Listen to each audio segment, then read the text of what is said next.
Assalamualaikum warahmatullahi wabarakatuh. Alhamdulillah, we meet again on the air in the program Man and Nature. Before we continue with our discussion today, let us recap last week's discussion when we touched on the topic understanding carbon emission in our daily activities with Dr. Hani Farzana binti Hizadin from the Department of Chemical Engineering, Faculty of Engineering, University Malaya. In the discussion last week, Dr. Hani explained to us the relationship between carbon dioxide emission and climate change. She also explained how carbon dioxide is produced from our daily activities, and more importantly, she stressed on the importance of choosing sustainable lifestyle and choices in mitigating carbon dioxide emissions. Today, ladies and gentlemen, is our last episode of Man and Nature for the 2023 season. For this purpose, we will be wrapping up our focus, which has been discussed all throughout the season, which is on disasters and climate change. As such, the topic today is entitled Islamic Wisdom in Tackling Climate Change and Disasters. For this purpose, I'm very happy to introduce our special guest yang berbahagia, Professor Datuk Dr. Azizan binti Baharudin, who is currently Director, Center for Civilizational Dialogue, University Malaya. And yang bahagia Datuk Azizan, for those who have been following Man and Nature from the very beginning, is also the person who initiated this radio program Man and Nature. Assalamualaikum bahagia Profesor Datuk. Waalaikumsalam warahmatullahi wabarakatuh, Doctor. Welcome back to Man and Nature. Thank you very much. I'm honored to be here. Thank you for agreeing to be on air. You're most welcome. Bahagia Datuk, as I mentioned earlier, our topic today is Islamic wisdom in tackling climate change and disasters. Yes. These past few months, if you remember, we have seen many natural disasters taking place. The landslide in Batangkali, the earthquake in Turkey, flooding in several states in Malaysia. So, what are your thoughts on these occurrences? Okay, thank you, Doctor. Bismillahirrahmanirrahim. Assalamualaikum warahmatullahi wabarakatuh. I think first of all, we seem to be very good at predicting and describing what is going on, calculating the costs of the damages, the fatalities, sounding out alarms, asking for assistance, etc. And all this is aided by rapid developments in technology, such as satellites, drones, fast massive data accumulation and synthesis, etc. Yeah, Doctor. Yet something I think is missing. Yeah, you asked me what are my thoughts. And my thoughts are that we cannot simply be reacting. Yeah, and I think herein lies the very aptness of your topic today, which is Islamic wisdom in tackling climate change and disasters. The key word there is wisdom. I think it's very interesting that you chose that word, and maybe in the time that we have, we can elaborate on that concept. So we need wisdom to overcome the very core and basic reasons for these disasters, which we now term as climate change. But as we know, in the past, the topic has been around for the past 30, 40 years, since the 60s, in fact, when Rachel Carson, the scientist in United States, sounded the alarm with her book Silent Spring. So I think climate change today has gone beyond Silent Spring, or it is perhaps the Silent Spring that she was talking about. So I think we need to go back to our basic worldview, where I think we need to relearn the fact that we have been overly materialistic. We have lack of respect for nature, and we have to relook at our economic system. And Doctor, I think today, with the global situation and the fact that the world has become so small, we need not be shy anymore. Yeah, we need not, as Muslims, we need not be shy in discussing with others, in introducing others to our belief system and the principles that we value from the Quran and Hadith, especially when they are of universal importance. So because I think we are still plagued by the phobia vis-a-vis Islamophobia. Yeah, when we feel that others are looking at us in that phobic fashion, we decline to go center stage and offer our solutions. So there you are. I think if you look at Surah Ar-Rum, which is so famous, ayat 41 to 41 to 42, it is very obvious all the facade that has taken place on land and everywhere else because of our hands. And God wants us to go back to the true path. And I think that concept, true path, envelopes the wisdom that we may be trying to look for. Yeah. Thank you, Dato. Mm. Now, you mentioned about worldview. Yeah. So, from your perspective, how critical is religious worldview in tackling effects of climate change and as well as managing Yeah. natural disasters? Yep. Once again, Doctor, when we talk about worldviews, especially Islamic worldview, let us not forget that we live in a world of diversity. There are other religious worldviews as well, so we must, as far as we can, seek those elements in our Islamic teachings that are inclusive in nature. We must bring on board others to our way of thinking and help them to actually touch base with nature itself. And in terms of worldview, we need Islam, for example, to explain to us who and what we are to begin with. Yeah. So, and the Quran also explains the do's and don'ts of our dealings with ourselves, with our fellow humans, with the creatures and life forms that are around us. And Doctor know very well, you've been talking about this. There are millions, if not billions, of species that are seen and not seen, and some of them they have not been discovered even. Yeah, and how sad that God has created all these creatures for the benefit of mankind, and yet we have not had the chance because we have been too busy not following the hududs or respecting the limits of nature. And I think worldview also teaches us the fact that all beings are important, all beings have functions and roles. Yeah? And we need nature actually to fulfill our obligations as a Muslim. Let's say we need to perform the salah, everybody knows you need to do your wudu, and what you need there, you need resource of nature, water. Yeah? You need to do your zakat. So how can you do zakat when you don't have riches, which actually at the end of the day, if you think about it, come mainly from agricultural products, come from the earth.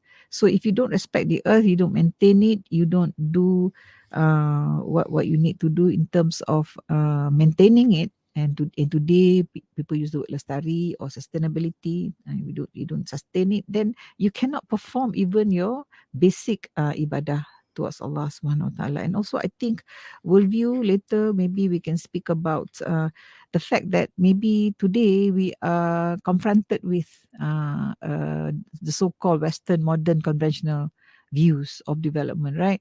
People talk about growth, economic growth, and people talk also about sustainable development goals. So, and then people have tried to do, to compare this with Makasih Syariah. So yes, there is a fantastic critical role of religious worldviews, and Islamic worldview is, I think, should be able to take the lead. And I think scholars such as our friends in IKIM is doing a marvelous job and collaborating with colleagues elsewhere, especially in the universities. And after this, we'd like to see our colleagues in the policy making arena, yeah, to come together. The ulama and umara group must forge strong relationships to make sure that this idea of worldview is not something that is abstract, or in German, Weltanschauung. We have to show in actual projects, pilot projects, if you like, how this worldview can be translated into actual solutions much needed today. Yeah. Right. Interesting that Dato actually mentioned about the need for collaboration and Yeah, cooperation across all sectors. that's right. I think this is one of the key of translating words Yeah, into meaningful that's action. right. What initiatives have Muslims taken to tackle problems pertaining to environmental degradation, which Yeah. result in climate change and disasters?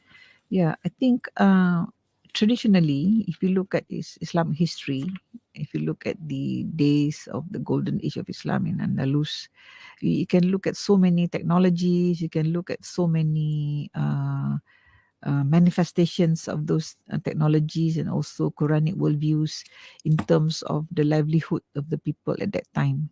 Not only was science and technology, which is the tool that is used by human beings to manipulate nature, to control nature, to work with nature, but those technologies to begin with were developed by scientists, ulama, who did not did not separate between their worldview knowledge, between their science knowledge and their Quranic knowledge.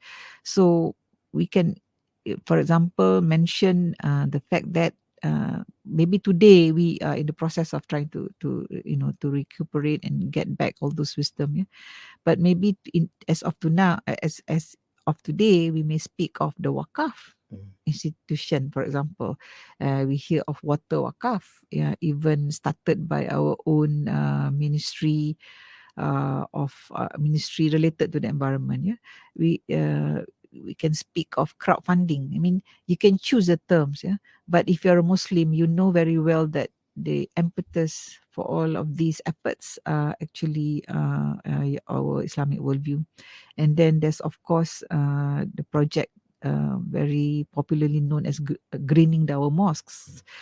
There's more than 6,000 mosques in our country, for example, and God knows how many number of suraus. Yeah? So if the management of these masjids, yeah, of these mosques can be we can impress upon them of the need to go green.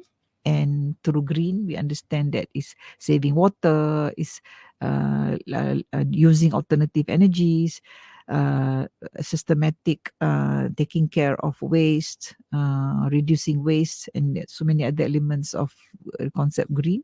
So then I think at least we are on the way of doing something which collectively might amount to something that is critical. And don't forget, at the intellectual, maybe slightly more global level, we have heard of the promulgation of the Islamic Declaration for Climate Change by a group of Muslim scientists who actually worked with scientists and professionals and policymakers at the UN level who are non-Muslims. And also they worked with religious leaders that are not Islamic, for example. And then the latest document by this group is called Al-Mizan. They would like to call upon everyone to look at the balance in nature that has been lost. So I think at the practical, at the intellectual level, Muslims have done a lot. But again, the issue is how much have we educated our colleagues on the ground. And here we need to speak about integrating knowledge of science, knowledge of nature into Islamic studies curricula. And I think we should be very serious about this, beginning with campuses and universities or colleges that have already started it. And I believe your good self and some colleagues are already in the midst of these curriculum activities. Yeah. Right, thank you, Dato'. You mentioned about IDCC, Islamic Yep. Declaration on Climate Change, and Mm. also Al Mizan. This, of course, were done at the intellectual level. Yeah. So, do you think that more can be done, especially at the individual and societal level? You Yeah. mentioned some examples, but when we talk about action, it has to be something that is meaningful. That's right. And usually is something that can only be done if the individual understands that this is important. That's right. So, what are your thoughts on this? Yes, I think this is a very good issue that we need to look at and also work upon.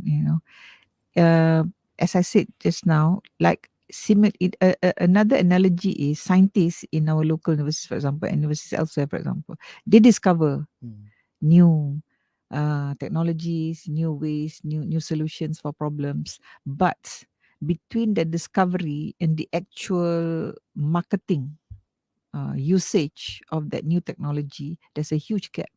You need money. You need what do you call it, capital, and this is the most difficult part. So likewise, I think in the context of climate change, in the context of what Doctor was saying, there are many good things that we can do. We spoke about wakaf, but if you do a study, how many wakaf? I mean, how much has the initiatives, in this case, water wakaf by the Ministry of Environment several years ago? Have we done a study? how much they have collected and how much water has been saved or what have you. Yeah. So we have pilot projects, but they're like spurts. So at the individual level, I'm sorry to have to say this, we have to, all of us have to recheck our own individual iman, amal, and concept of who and what we are. So I think this is the most critical thing about our religion. It is not just pengakuan or a declaration to Allah Subhanahu Wa Taala through our tongue, but it's the actual doing of things through our hands. And if you go back to Surah Ar-Rum, Allah deliberately make us taste the fruits, the negative fruits of our labor, so that we do tawbah, so that we come back. So imagine if individual teachers, individual scientists, individual imams, individual nazirs of imams, individual housewives, yeah, understand this, then there's a million things they can do where they are. Like the housewives, what do they do with their cooking oil? Do they just like tourists? Yeah, now people are highlighting eco-tourism, right? But how do we know how much damage we as tourists do to the environment? Issue plastic has been spoken about a billion times. Yeah? I think yesterday one of our colleagues spoke about how the plastic will become nanoplastic. It goes back into the media. Yeah, so I think there's just so much that we can do, but possibly what needs to be done is you have to produce more campaigns, do more brochures, and I understand that tomorrow, for example, IKIM will be involved with a private sector organization in promoting Ramadan, for example, providing meaning. I think the issue is meaning. The issue is the why we have to change.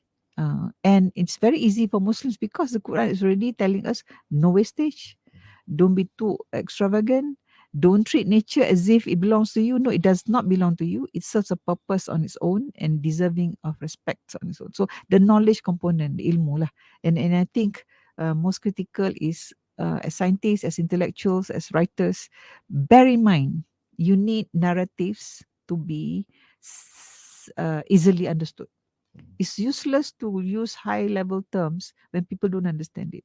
And I truly believe today we are on radio, right? I truly believe that the DJ, for example, has a powerful role to play because they connect with hearts and minds out there. Yeah.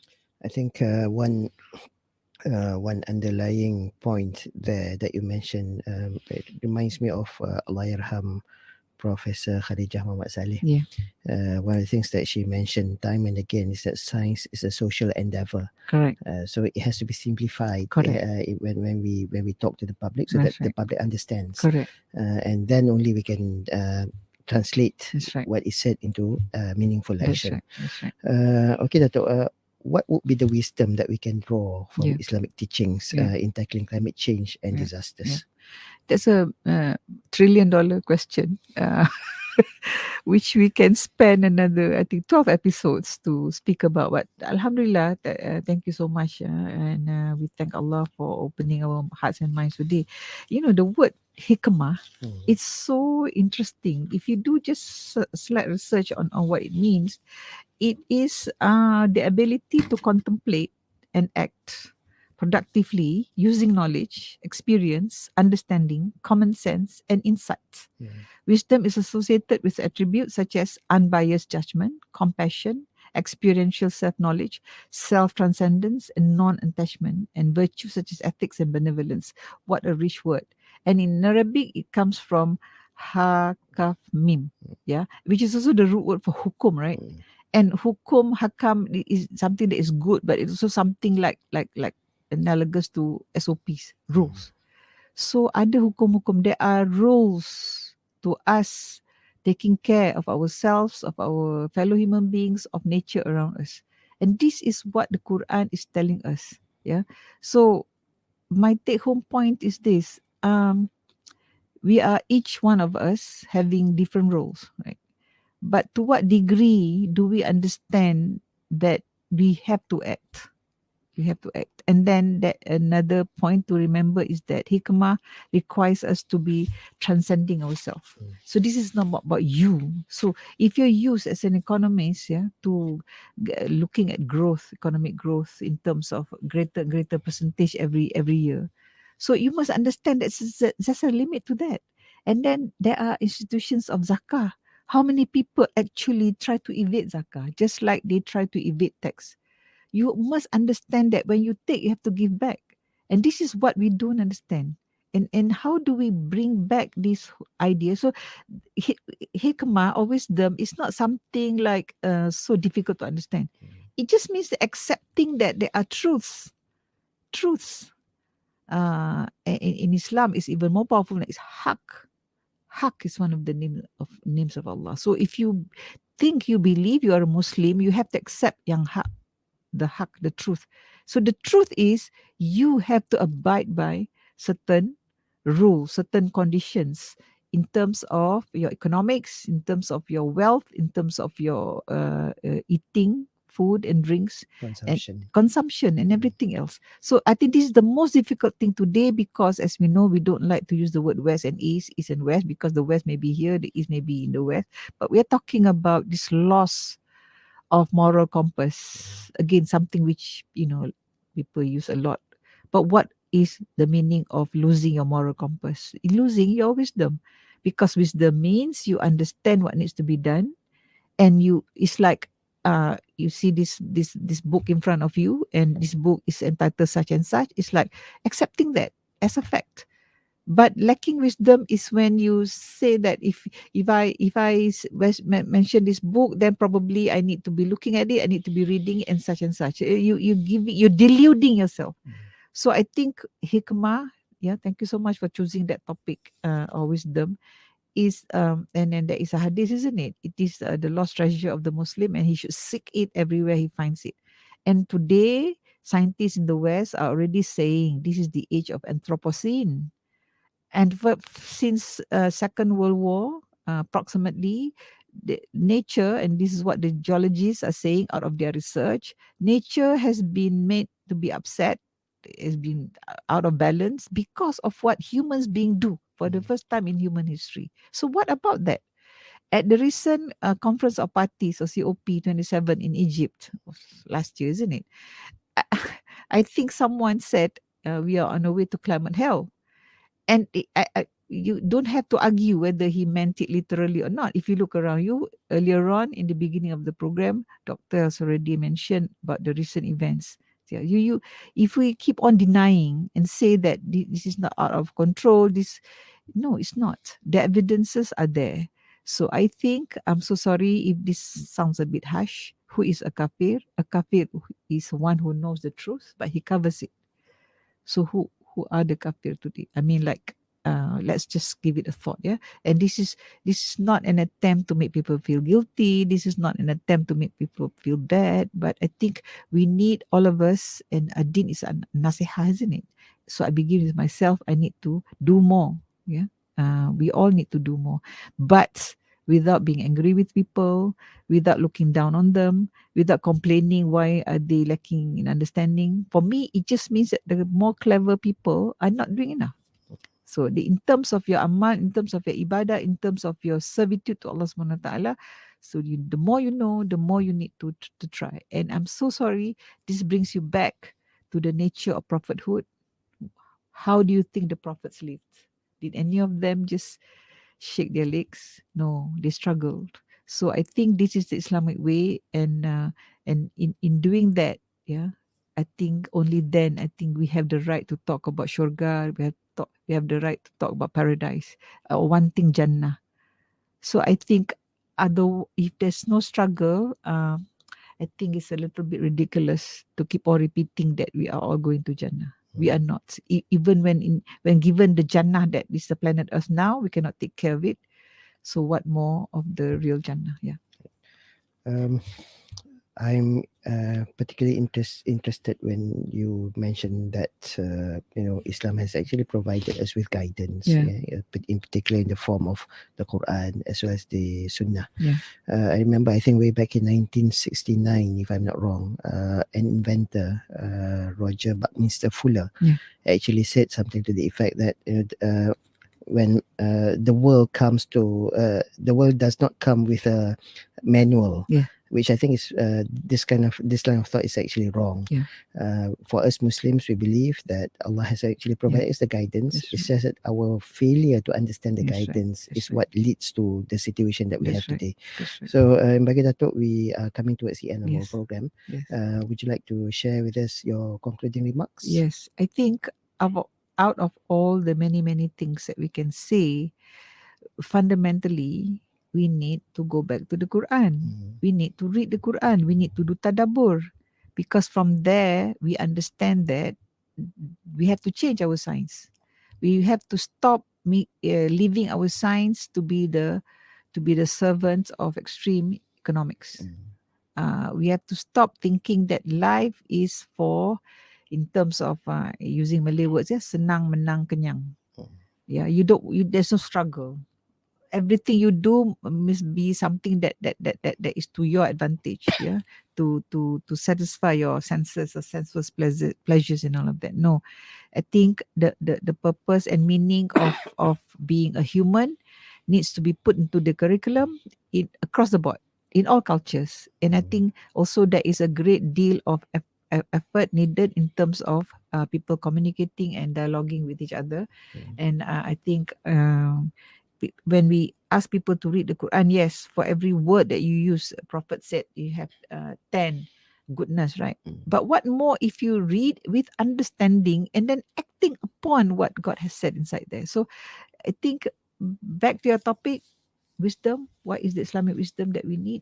The Islamic wisdom is within the Quran and the Hadith, and we need to go back and we need to read it in the context of the knowledge, worldly knowledge or akliya knowledge that we all have. Inshallah. Inshallah. I think that nicely wraps up our discussion. Thank you, Yang Bagi Datuk, Professor Azizan binti Baharudin, for your insightful sharing on the topic.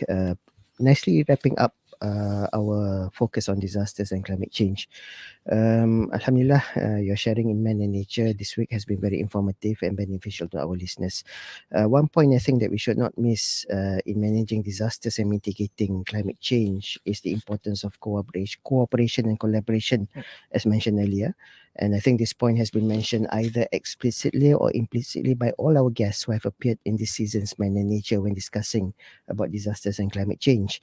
I like to quote a part or one part of verse 2 of Surah Al-Ma'idah, where it is mentioned, أعوذ بالله من الشيطان الرجيم وتعاونوا على البر والتقوى ولا تعاونوا على الإثم والعدوان, which means help you one another in righteousness and piety, but help you not one another in sin and rancor.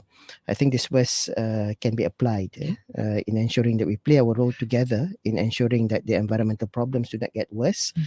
and at the same time ensure that we do not cause facade or Yes, distraction, as you that's right. mentioned. We have come to the end of Man and Nature. I would like to take this opportunity again to thank Yang Bahagia Professor Datuk Dr. Azizan binti Thank you. Baharudin, Director, Centre for Civilizational Dialogue, University Malaya, for gracing our last episode for this season. I would also like to record my gratitude to all of our guests who have appeared in this program since January. All the inputs given and knowledge sharing done by our guests have added much to our knowledge and on the issues discussed. I would also like to express my thanks to all our listeners who have been following Men and Nature from the very beginning. Since we are already in the month of Ramadan, I would like to wish Ramadan Mubarak to all and pray that all of us will be able to reap the many bounties of this blessed month. Thank you also to Hajah Maslina binti Alias, who produces Man in Nature this season, and not forgetting to the technical crew from the Digital Technology Unit, who has consistently provided technical support to make the program a reality. Beginning next week, inshallah, the new season of Great Works of the Muslim World will be on air. Until next we meet in Man in Nature, inshallah, in the new season next year, let us continue to strive to have a healthy relationship with all creatures and creations of Allah subhanahu wa ta'ala. On that note, wabillahi taufiq wal hidayah. Wassalamu alaikum warahmatullahi wabarakatuh. Waalaikumsalam warahmatullahi wabarakatuh.